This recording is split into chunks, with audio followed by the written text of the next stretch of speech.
A dark brown lab pit mixed puppy raised its head to look at Dhillon as he entered the exam room. Dhillon's joy was instant, which was why he loved his job. His nurse, Shelley, was right behind him with the brief introduction. "Dr. Vora, this is Scout. She is being brought in by today firefighter Ian Walsh. Scout was found abandoned at one of their scenes and is currently under the care of the Howard County Fire Department." It was at the word firefighter that Dhillon tensed. He made eye contact with the man and extended his hand, anxiety flooding through his system, increasing his heart rate and beading sweat on his upper lip. Shelley threw him a worried look. He ignored her. "Good morning, I'm Dr. Vora." Dhillon found his voice, but focused on the leashed puppy as the man's walkie-talkie emitted an irritating squeal. "Everything okay?" Dhillon nodded at the walkie-talkie. "We can reschedule if you have to go." The lab pit puppy twitched her ears and raised her head at the squawk. Shelley made a cooing sound and went over to pet their patient. Any remaining anxiety Dhillon might have had melted away as he took in the befuddled pup.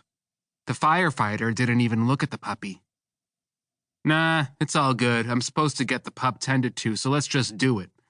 The firefighter shook his hand. Dhillon nodded to Shelley as she moved from the dog's side to the computer so she could enter the information they had so far. He got down on the ground where the puppy had lain down, fallen asleep. "She looks like my Lucky." "You mean that older dog out front, with the scarring?" "Mm-hmm." Dhillon picked up Scout and let her climb into his lap. He played with her a moment. He held a small treat out and watched her track it as he moved it from side to side. She lifted her mouth to grab it, but Dhillon made her wait another second before letting her have the treat, and a scratch cuddle under her chin. Best part of being a veterinarian. He glanced at Walsh, who watched him with a scowl. "Lucky was caught in a house fire." Dhillon tried to keep his voice neutral. It wasn't this man's fault that Lucky was burned. He stood, bringing Scout with him.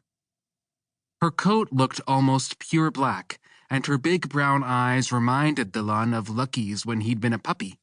For a moment, Dhillon was dragged back to the day he brought Lucky home from the SPCA. Best day of his life. Well, maybe second best.